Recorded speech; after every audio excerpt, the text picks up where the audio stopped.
In February 2001, Grays Harbor County Sheriff deputies responded to a 911 call placed by a 7-year-old boy who reported that his best friend was trying to kill his stepsister. Officers arrived to find a bloodbath. A teenage girl was unresponsive and halfway under the bed. She suffered multiple injuries. Her fingers had been broken, her ankle snapped and folded up under calf, and she had 10 puncture wounds approximately 0.5 in diameter across her abdomen. According to one deputy, a large bee crawled out of one of these punctures and took flight. As first responders stabilized the girl, one EMT caught a glimpse of eyes glinting under the bed. Upon investigation, the EMT saw nothing except massive claw marks scoring the floor, as well as several deep punctures piercing the floor, punctures that matched the devastating injuries on the girl's abdomen. 2 months later, a second child called EMS to report that her imaginary friend was poking out my brother's eyes. Upon arrival, responders found a teenager boy with a freshly missing eye, broken fingers, and several large, deep puncture wounds throughout the body. 3 weeks after that, a young adult called for an ambulance, claiming that his sister's insane friend was trying to kill him. When responders arrived, no victim was on site. A very hysterical minor in the home claimed that he pulled my brother under the bed. The whereabouts of the youth in question remain unknown. Overall, 8 such calls would be placed between February 2001 and January 2002. During the last of these calls, a police officer discharged his weapon at what he claimed was the perpetrator, a small, deformed youth with massive claws, bulging eyes, and a mouth that fell so wide he could see straight down into its gullet. The suspect was never located, but he left behind a pool of blood on the spot where the officer claimed he fell once shot. When tested, the blood's results were of unknown origin, not human, not animal, not anything recognizable. The results maintained no matter how many times the sample was tested. This is how this inmate came to agency attention, and what eventually led to his capture. It is important to note that this entity has been utterly uncooperative since capture. Every piece of information that the agency has learned was done so without the inmate's cooperation. Research suggests that this entity has been active for approximately 60 years. Its modus operandi includes targeting a maladjusted child and gaining access to other children via the friendship. The entity is invisible to everyone except its original target until the moment of attack. During the attack, he attempts to drag his target under the closest bed. The entity takes the form of a young boy of approximately 8 to 10 years of age. He has large eyes, an angular face, and exceptionally large hands with long, finger-like appendages that appear somewhat similar to claws. Note that these appendages are powerful and capable of punching through most organic matter with ease. The inmate wears a loose-fitting white blouse with large buttons, as well as a close-fitting hat with a round brim. His mode of dress is what prompted personnel to assign him the name Pierrot. Research suggests this entity takes another form, but to date, no agency personnel have observed any form but the one described above. It is important to note that this subject induced severe hysteria in T-Class Agent Rochelle B. Her hysteria was temporarily brought under control by the supportive presence of T-Class Agent Christophe W., but by the end of the interview, her distress returned and rendered her incapable of proceeding. Due to the information obtained over the course of this interview, she is scheduled for an urgent debrief with Dr. Wingaridi and Commander Raphael W. once she is sufficiently recovered from her episode. Interview subject, Pierrot, classification, string uncooperative, indestructible, agnosto, constant, critical, theos, reevaluate underway. Interviewers, Rochelle B. and Christophe W. Interview date, 12/10/24. I liked bees because they scared the people who scared me. The people who scared me were the people pretending to be my parents. I lived with them. I don't remember why. I don't even remember my real parents. I just remember living with the people who were pretending.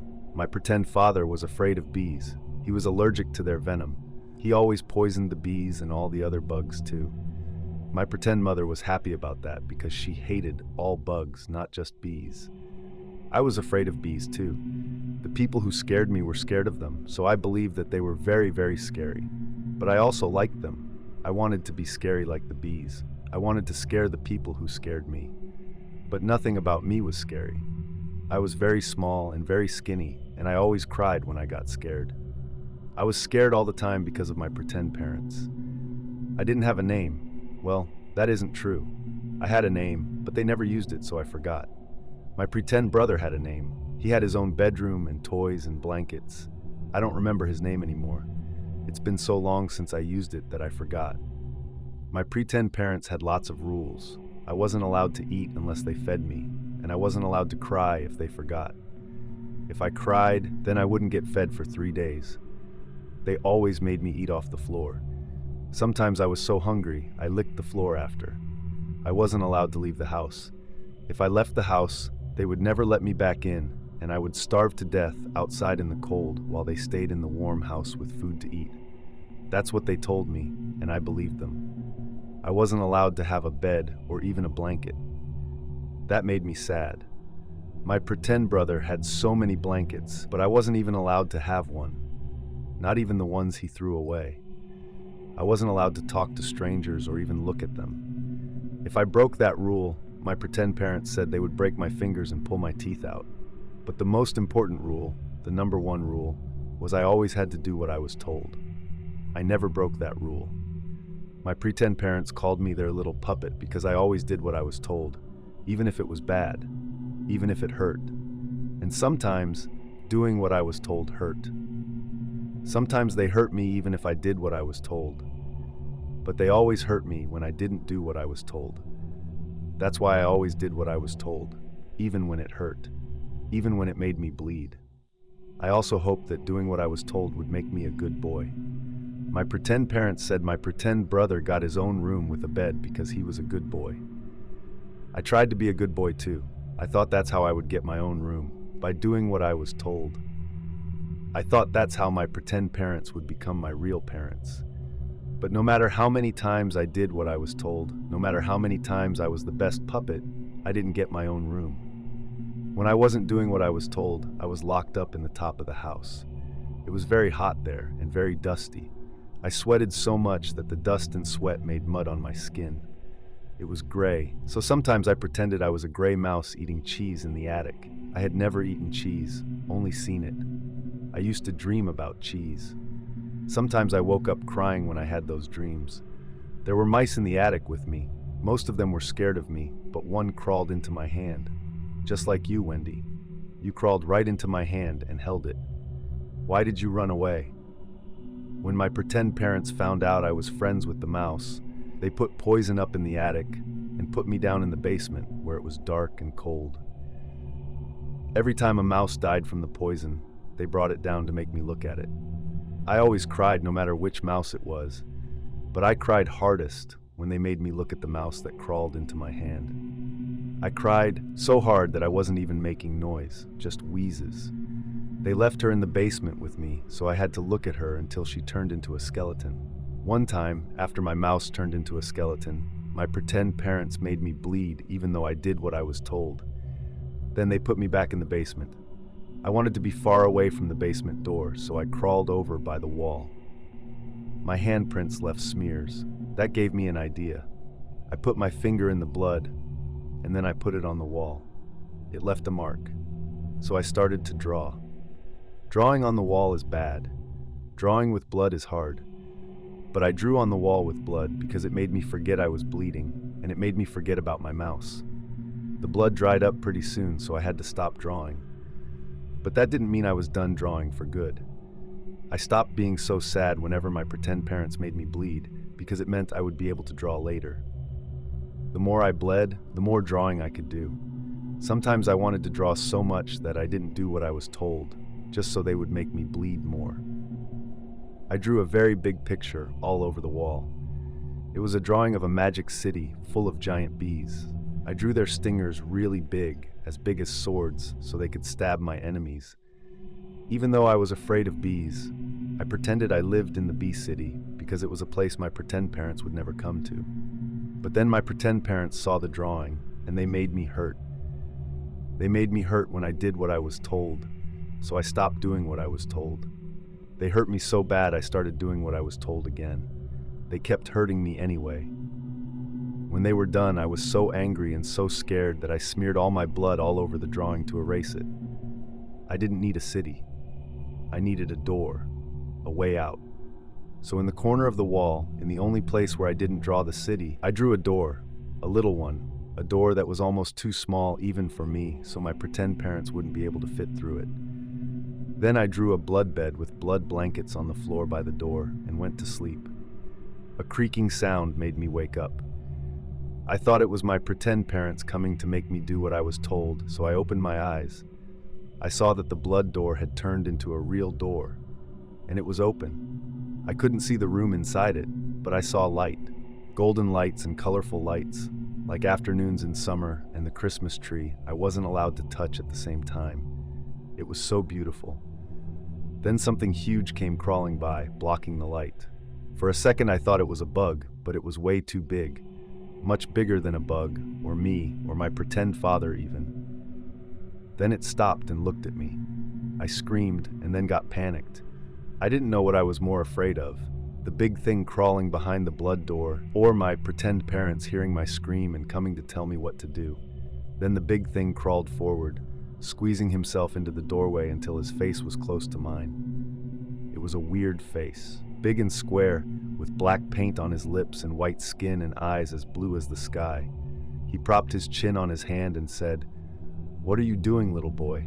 Opening my front door without even knocking? Tsk." I was so scared I cried. The big man pouched out his lip and crossed his ankles. I saw the shadow it made, like a stretched out X on my blood blanket. "Oh, don't cry, little boy. Please don't cry. I was only joking." But I couldn't help it. I was so afraid, and he was so scary. Besides, I didn't know what he meant. I didn't know what joking was. I had never heard that word. "What's joking?" The man's mouth fell open. His painted black lips scared me, but they looked funny too, like he was a clown or a doll, or a puppet, just like me. "You poor child, you poor, poor boy." He reached out with a hand bigger than my head and patted my arm. I flinched. I knew that word because my pretend parents often punished me for flinching, but the scary man didn't punish me for flinching. He didn't even yell at me. He only cried. His eyes filled with tears. They shone in his eyes like melted silver. They didn't look real. But I didn't know that, because even though I cried a lot, I never saw anyone else cry, so I didn't know what tears looked like. "What's wrong?" I asked. He wiped his eyes. The silvery tears hung onto his fingers and slid down slowly, like they were dancing. They looked pretend, but when he flicked them off and they landed on me, they felt real. Just like my own tears when they fell on my skin. "I'm sorry for crying. It's just that a little boy who doesn't know what a joke is very sad business." His voice sounded thick and sad, but so funny. So funny it made me laugh, even though I was afraid. Then the scary man reached down and pulled up the edge of my blanket off my bed, and he blew his nose. That wasn't funny at all. At first I thought it wasn't funny because it was gross and it was my blanket. Snot is gross. I know about snot. But then I remembered it wasn't funny because the blanket wasn't real. It was just a blood blanket on a blood bed that I drew on the hard floor. Only it wasn't a blood blanket anymore. It was real. The bed too. Real just like the blood door. Before I could stop myself, I wondered if my bee city was real too. But I was too scared to ask that. Instead, I just asked again, "What's joking?" He blew his nose again. A joke is something funny, something that makes you laugh. I get in trouble if I laugh. He crooked his hand and put his chin in it again. He was so big, and he didn't really look like people. He looked like something pretending to be people. It was very scary. But my pretend parents were scary, and they were people who were not pretending to be people. They really were just people. So I thought maybe something pretending to be people would be safer. "In my city, Bright," said the big man, "we tell jokes every day. More jokes than anyone could tell in a lifetime." "Are there bees there? In your city?" He held his hands out. "Many bees. Bees everywhere you look. As many bees as there are jokes, and nobody nowhere in the entire city who will ever stop you from laughing. Least of all me." He pulled a funny face. Even though it was funny, it gave me goosebumps, but I laughed. "See? I can make you laugh. It will be my life's work to make sure you laugh every day." He scooted backward, shuffling out to clear the doorway. "Come in," he said. Come into my city and I will teach you about jokes." But I was afraid. I was so afraid I started to cry because I thought my pretend parents would find out about this and come down to tell me what to do. Then I thought that maybe the big scary man was a trick, that my pretend parents were using him to trick me into talking to strangers, that I'd crawl through the door and they would be waiting for me and make me bleed everywhere for talking to strangers and trying to leave. I started to cry again because I was so scared. He started to cry again too, which scared me even more. I was just sure that my pretend parents were waiting for me. I was too afraid to move. All I could do was sit there and cry and wait for them to come out and tell me what to do. The big scary man crawled away so I couldn't see him anymore. I thought he was getting my pretend parents, telling them how bad I was, how I talked to strangers, how I tried to leave. I was so scared that even though I was crying, I wasn't making any sounds. It was hard to breathe. I was wheezing, like when they showed me my mouse who crawled into my hands. Have you ever been too scared to scream? I have, lots of times. But that was the time I was more scared than ever. Suddenly, the scary man crawled back, wriggling like a worm on his elbows because his hands were folded. They were folded in a circle, like this. I used to fold my hands this way when I was holding my mouse. The scary man gave me a smile, then opened his hands. I flinched. Bees flew out. They were shiny like his tears and big like my thumb. And when I saw them, I knew the scary man wasn't my pretend parents. My pretend parents would never be friends with anyone who touches bees. So I wasn't afraid anymore. "I have other business to attend to," the big scary man said, "but I don't want to leave you alone, so take these bees and have a very good night, my son." He scrunched backward through the door and closed it. I held the bees in my hand like the scary man did until I started falling asleep. I let them go and they crawled away. I saw their shiny silver bodies wriggle and burrow into the walls, just like the big scary man wriggled backward through the blood door. I smiled and went to sleep. When I woke up, the door was just a blood door again, and my bed was just a blood bed, but my blanket was still real. My pretend parents came downstairs to tell me what to do. When they saw the blanket, they thought I stole it from my pretend brother and hurt me so bad I couldn't even use my blood to draw anymore. I stayed on the floor all day. It was so cold I shivered.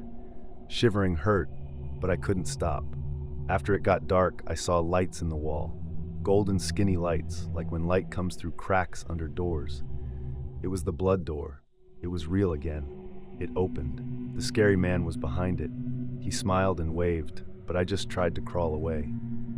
"Go away," I said. "You got me in big trouble." He didn't go away. He reached out and grabbed my arm. I flinched.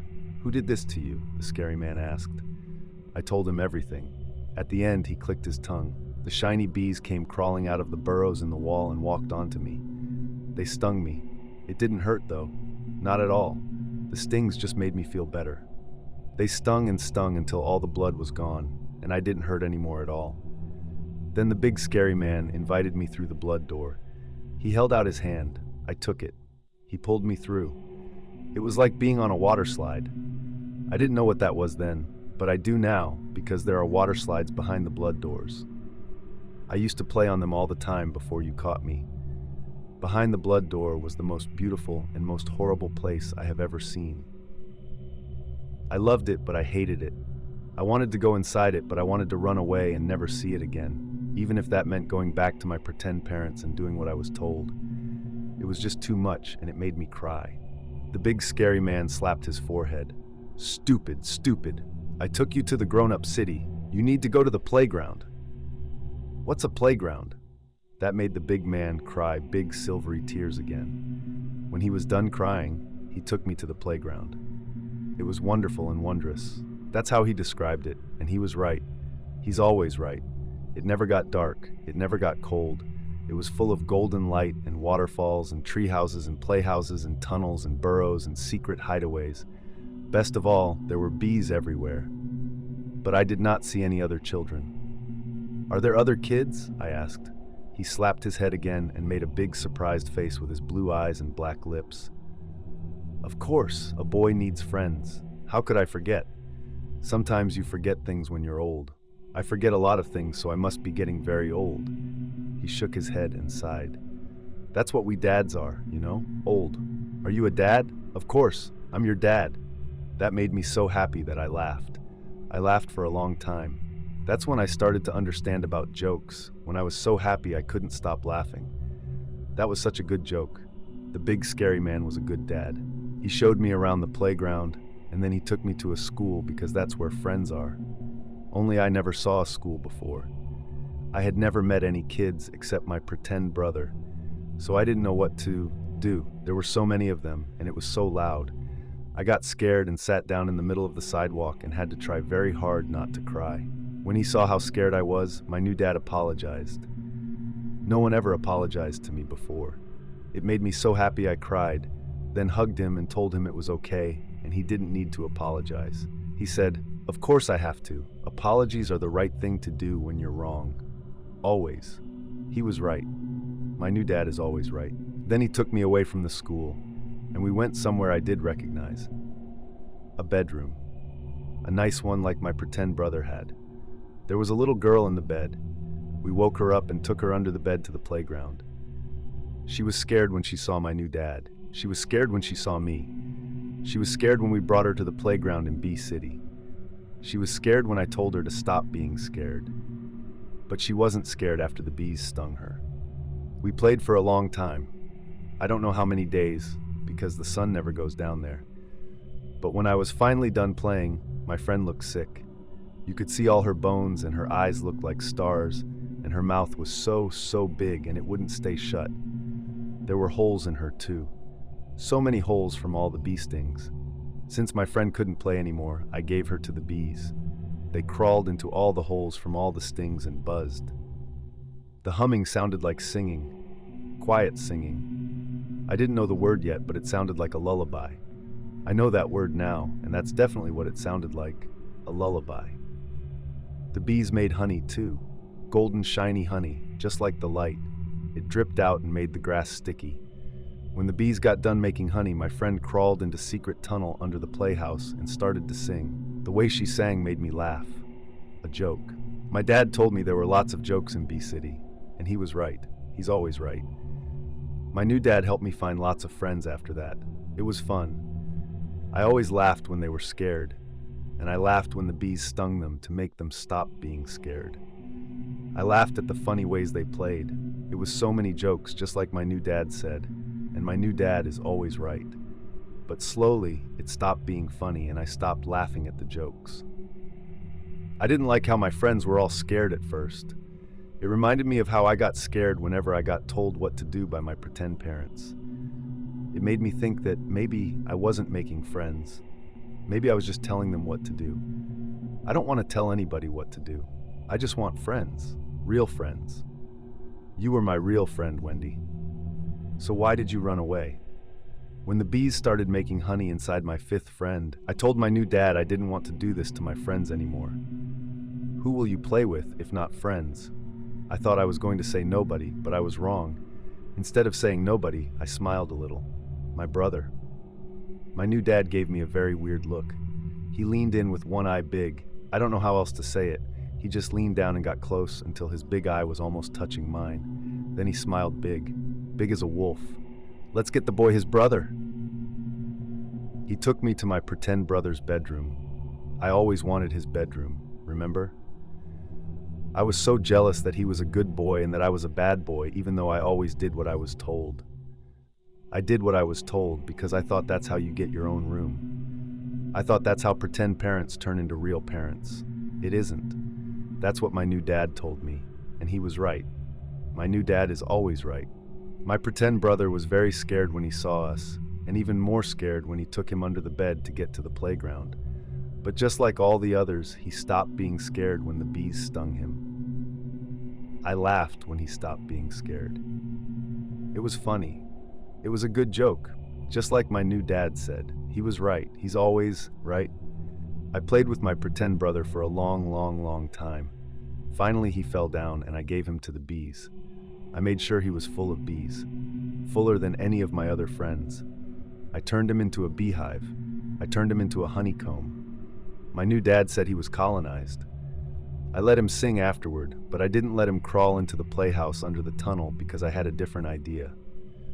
but I wasn't sure it was a good idea, so I asked my new dad for advice. When I told him, he hugged me and said it was the best idea he's ever heard. And my new dad is always right. Then my new dad drew me a blood door right back into my old basement. I put my pretend brother on the basement floor. Honey leaked from all the honeycomb holes and from his eyes. Then I hid in the corner and waited for my pretend parents to come downstairs to tell me what to do. When my pretend father came downstairs and saw my pretend brother, he screamed and screamed and screamed. And that was before he saw the bees. They weren't big bees, but they all had big long stingers, just like my blood drawings. When the bees were done with him, he didn't look like my pretend father. He didn't even look pretend anymore. He looked like something else. Something too scary to be a monster, but also too silly to be scary. Lumpy in so many different bruise colors. His lips swelled so big it was almost as big as my hand, and one of his eyelids looked like a big lumpy ball. All of him was like that. All of him was so swollen and so lumpy. So scary, but so silly too. When he stopped moving, the bees crawled back into my pretend brother and kept making more honey. They made so much it dripped out of the holes and made a big puddle that spread all the way across the floor and touched my feet. I dipped my finger in it and ate it until my pretend mother came. Her screams were even worse. They made me laugh so much. I think her screams were the best joke I ever heard. Wendy, I told you about that joke, remember? After you told me I didn't live in Bee City, I lived in Neverland. I told you about all the jokes. You didn't laugh, though. Is that why you ran away, Wendy? Because no one told you what jokes are? Wendy, why did you run away? You won't run away again. My new dad promised. And my new dad is always right. This is all kinds of fucked up, and I don't know where to start. It almost makes me wish I could interview myself just to get my thoughts straight, but I can't. I grew up in and out of foster care. My third foster home was bad. Not the worst, but still bad. The kind where the kids aren't allowed any autonomy at all. You couldn't eat, sleep, get dressed, or even pee except at scheduled times. I had never felt so out of control in my life. To cope, I brought back the imaginary friend I'd had when I was super small. Not because I really believed in him. I was 7 years old by that point and had known what was real and what wasn't for much longer, but because it was literally the only way to have something that my foster family could not control. As a kid, my favorite movie was Peter Pan. I definitely see the appeal that the whole escaping into a magical realm run by kids where the only villains are grown-ups. Held for a kid in my situation, but I didn't think too deeply about it. I only bring it up because I named my imaginary friend after him. When I brought him back in that foster home, I kept the name. Anyway, at first, Peter was just a carbon copy of the cartoon. He was invisible to everyone but me. No one could hear him except me. I never had to talk out loud to him because he could read my thoughts. This made it so we could play games all day every day, and no one could stop me. It was innocent at first, but it got really weird really fast. Almost immediately, he insisted he came from a place called Bee City. I found that supremely irritating because he was Peter Pan, and everyone knows Peter Pan comes from Never Never Land. I told him so. I also lied about my name and told him my name was Wendy and that anybody calling me different was lying. He stopped looking like cartoon Peter too. He was still a little boy in a hat, but he was a real-looking little boy with like a round hat and big wings. Not feathery wings, but wings like a bug. He had sad eyes, so sad that after a while I didn't like looking at him even though he was pretend. After all this happened, I didn't think about it that much. I assumed that his steadily darker character was simply a reflection of how I was feeling at the time. I felt out of control, so he got more out of control. I was scared, so he got scary. Common sense, right? Literally a projection of what was going on inside me. One day, Peter hurt one of my foster siblings for calling me by my real name instead of Wendy. I stopped him, but because he was invisible, everyone thought it was me, and I got in massive trouble. While they figured out what to do with me, they put me out in the yard and forced me to hang wet bedding out to dry in the cold. That's a form of torture, especially for a second grader who can't even reach the clothesline without jumping. Don't believe me? Give it a shot, then come back to talk to me. While I was hanging laundry, Peter came back. I told him I didn't want to see him, So he said, "Let's do jokes instead," and started hiding behind the sheets. It was so fucking creepy. So creepy, I basically forgot he wasn't real. I was mad at him for not leaving, so I started chasing him, pulling the sheets off the line so he wouldn't have anywhere to hide. But he was always faster than me, flitting back and forth. Every time I saw his shadow, I tore a sheet down only to see that shadow behind another sheet. That's when I remembered something about Peter Pan. About how his shadow isn't always attached to him, how it can peel away and do its own thing. And somehow I knew he was behind me. Had been this whole entire time. I just knew. I dropped the freezing sheet in my hands and turned around. Peter stood there, half hidden by the last billowing sheet, smiling. But he didn't look like Peter. He looked like a monster, worse than a monster. An insectile, corrupted, not even human, with a wraparound smile dripping honey. I screamed and ran, tripping over the sheet. It tangled around my ankles and I fell face first in the cold mud, but I got up and kept running. That was the worst trouble I've ever gotten in. Ever. Hurting a fake sibling? Bad. Not doing chores? Worse. Tearing all the clean bedding off the clotheslines and dropping them in the mud? Worst. The trouble I got into was so bad, and the terror that came with being in trouble so acute, that it actually kind of drove Peter out of my head. I was hysterical. So scared I felt I was within an inch of my life from this monster hunting me in the backyard. But he still wasn't as scary as my foster parents. So scared that when I started flashing back during that interview, that's what I was afraid of. Isn't that insane? Anyway, during and especially after the interview, I was a wreck.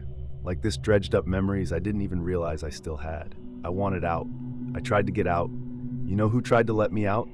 Christophe. You know who shoved me right back in? Charlie. You know who shoved Charlie out of the way and came in and sat with me until the interview was done? Yeah, I was surprised too. He actually kept me pretty calm. Calm enough until Piero called me Wendy. And then I just lost it. I don't even remember all that much, except for Christophe bellowing and Charlie placating and Commander Wingary. Where did he even come from? Yelling about the Harlequin and how had no one ever made the connection. At some point after that, I just sort of came into awareness again, almost like I'd been under twilight anesthesia. I was in a chair in the dining area, painfully aware of a dozen staff members looking on as I sobbed my heart out. Christophe was kneeling beside, holding and rubbing my hands the way my mom used to when I was sick. The way I knew his own mother had once held his hands after she'd scared him to death. Unbidden, I remembered the cryptic warning I'd received just yesterday. Christophe is the only one who gives a shit about any of the inmates, including you. I almost pulled away anyway, but I was so desperate for any comfort that I squeezed back. When he noticed, he said, "What happened? You know that thing? That boy?" I shrugged. He was my imaginary friend when I was little. The searching look he gave me was so un-Christophilic that for a second I wondered if it was something pretending to be him. "Did you know he was here?" I didn't even know he was real. That look again. "Why did he call you Wendy?" For the first time since I walked into the interview room, my instinct kicked in. The one that tells me what to say and how to say it in order to get something beneficial to me. And without even thinking, I threw one of Christophe's myriad creeptastic retorts back in his face. "We can talk later, but only if you're brave enough to come to me all alone." He looked as if I'd slapped him. Then the shock cracked apart, and he started laughing. So did I. By this point, everyone, and by everyone, I mean about a dozen other personnel trying to eat their lunch in peace, was watching us, so I got up to leave. Christophe followed. "I'm okay," I said immediately. "You're lying. Even if I am wrong, the commander is going to come for you and he won't care that you're not okay. Do you want to talk to him now?" No? Then I will keep him away until you feel better." "Why are you doing this?" I asked. "Making sure all of you feel safe is part of my work. It is the only part I like." He tapped his jaw. "The only part that doesn't need teeth." He sounded so earnest that I didn't even have the heart to tell him he is the only thing in the pantheon that always makes me feel unsafe. He walked me to my room, patted me awkwardly on the shoulder, and headed back to the front of the hallway, ostensibly to head off Commander Wingaried. It's been a few hours, and to his credit, he's kept everyone away. I don't even know why I'm procrastinating. It's not like I'll figure any of this out without talking to somebody who knows more, and I do want to know. But I'm also afraid of what I'm going to find out, and I still have no idea what to think about anything.